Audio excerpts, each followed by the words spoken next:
Okay, hello. We're going to install some auxiliary upfitter switches in this 2006 Ford F250. We bought these on Amazon, like standard parts. This is the service bulletin with the instructions that I found on the internet and printed out. But here's what the switches look like.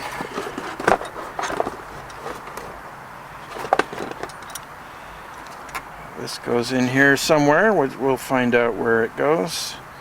And this goes in the dash. The switches, so that we can power things like ham radios and lights and all kinds of cool stuff. All right. Right. Okay. Great. Okay. First step is to Okay. Yeah. you press in on both sides. Oh, you see those knobs, right? So. These are the things that keep it from falling open. You just press them in and they unhook. Right. There's one on the other side too. All right. It's removed.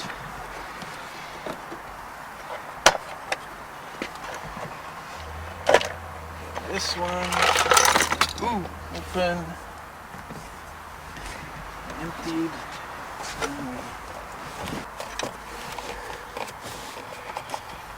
All right, there's one.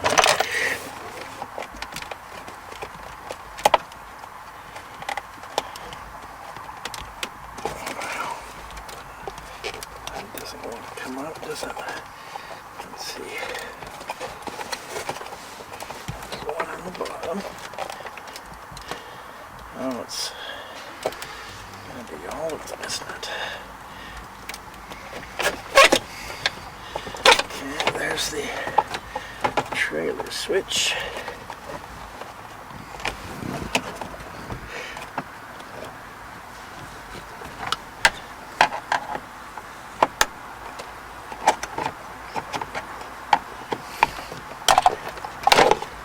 There we go.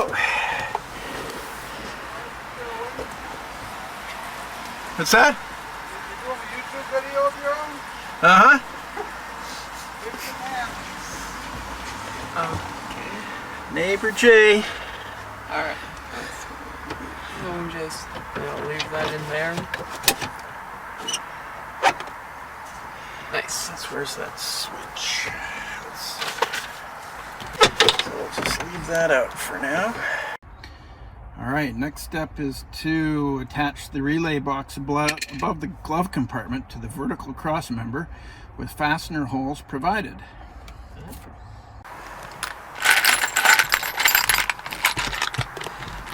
What about this?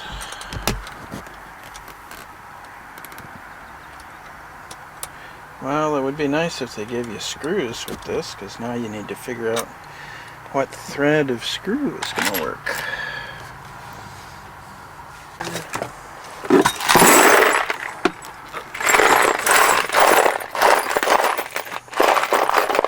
There we go.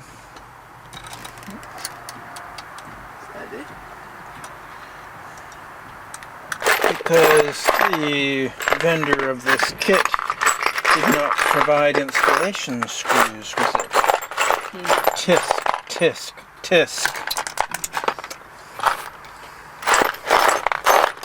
Right. Let's see if this fits.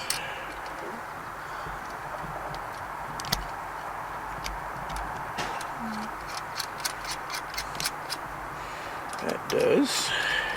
Right. Okay, so we can make that a matching set then, because I have another one of these.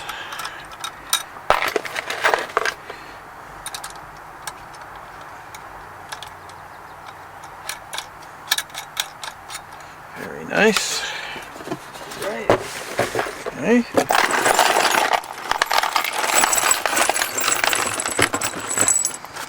Okay. Never throw out a screw or a bolt. Always reuse them. Maybe they come in handy sometime. Okay.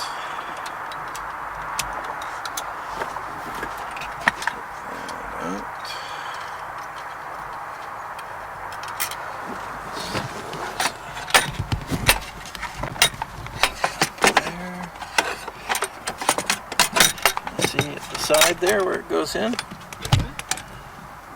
Right up there. See? Oh, what? Right in there, there's a hole. And then this one goes right here. There's a hole right here. Right, put that one in. Suck it up. Okay, good.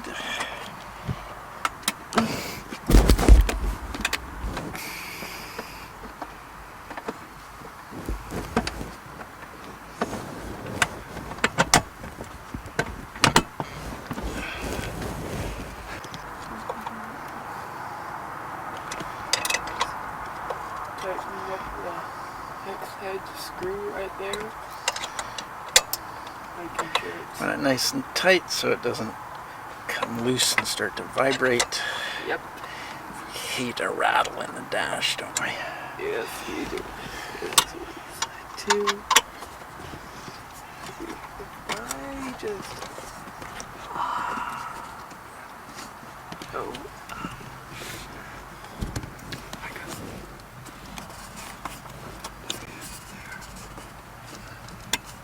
I can't see what I'm doing because there's a camera in the way. Sorry. There's that. And then that. Okay. So now we have our line.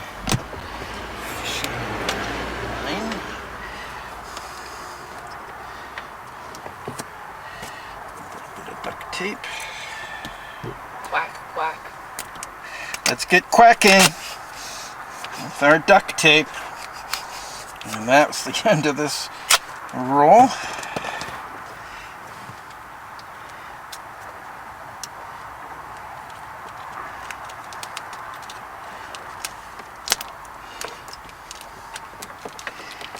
Okay. Alright, so, let's see, I'm very helpful, so pop that side up in.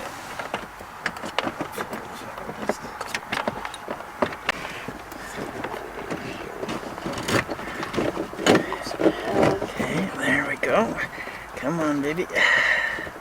Oh, there we go, come on. Alright. Well, What you doing there, Cole? leaning on the horn. Right, oh, yeah, that's it. Okay.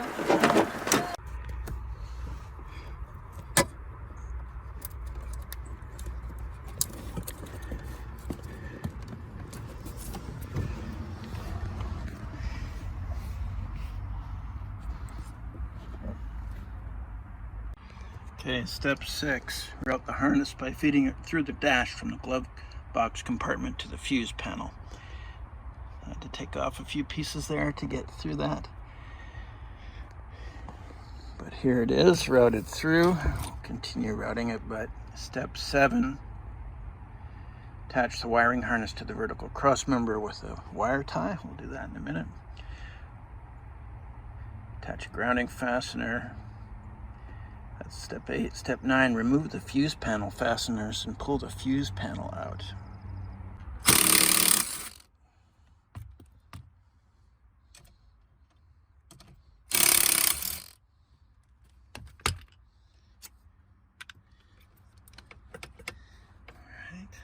Pull the fuse panel out.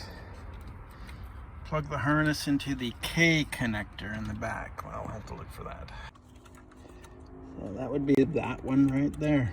Okay, there's the connector seated in the jack. Okay, and just attach the grounding wire to that screw there, which is kind of above to the right of the accelerator pedal. Ready to attach the switch plate to the connector.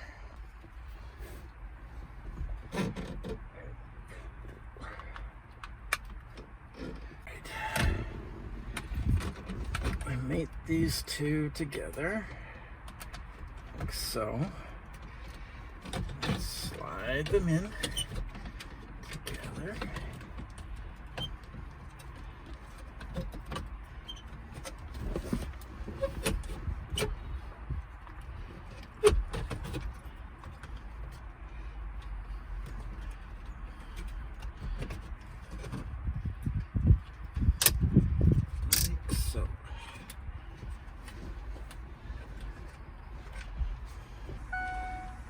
may start to shift the dynamic.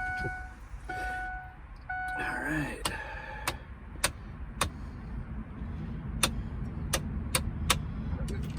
All right. Okay.